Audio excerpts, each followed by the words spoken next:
Hi Algebra 2 students, this is lesson 82, Algebraic Simplifications. We've already done some algebraic simplifications, so these are just a little bit more complicated, but not a lot. So this shouldn't be a difficult lesson.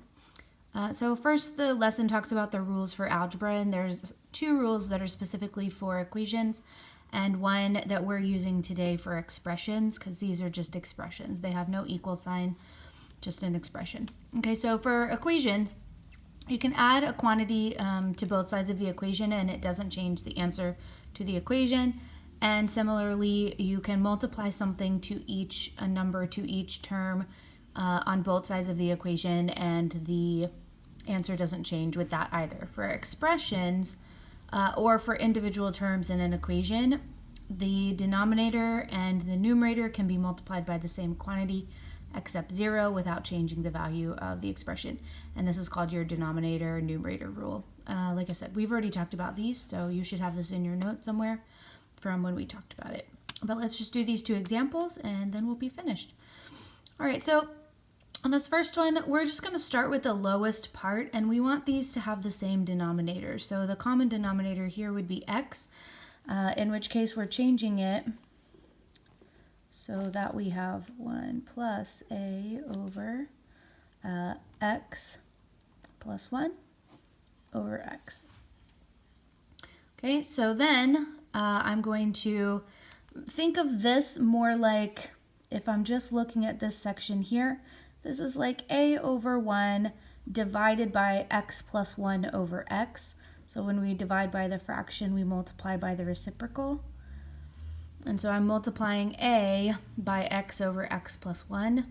And so I would come out with a over 1 plus ax over x plus 1.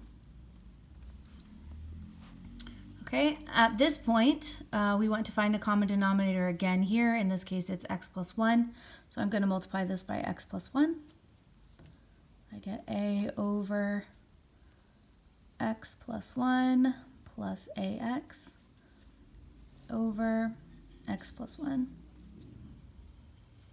And here again, this is like a over 1 multiplied by x plus 1 over this whole thing here, because I'm flipping this fraction.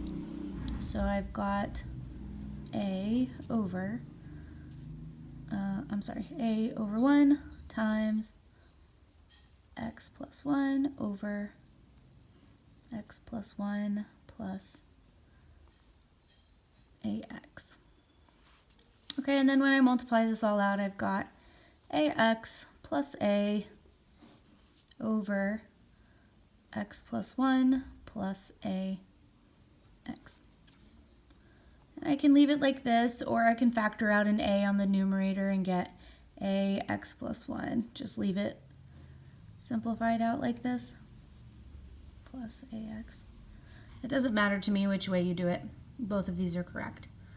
Okay, the second one is the same thing. So here I'm going to find my common denominator of y. So I've got b over a plus c over xy plus 1 over y. I'm flipping. So this becomes b over a plus cy over xy plus 1. Now I've got xy plus 1, so I need to change this to b over a xy plus 1 plus cy over xy plus 1. And then I'm going to flip this again and get b xy plus 1 over a xy plus 1 plus cy. Again, you can kind of leave this as it is, or you can multiply out the denominator. Oftentimes they won't leave parentheses in the denominator, so we can keep it b xy plus 1 over axy plus a plus cy. And this is probably the answer that you would see in a textbook somewhere, with the numerator multiplied but the denominator the same. That's about it. Good luck. If you have questions, message me.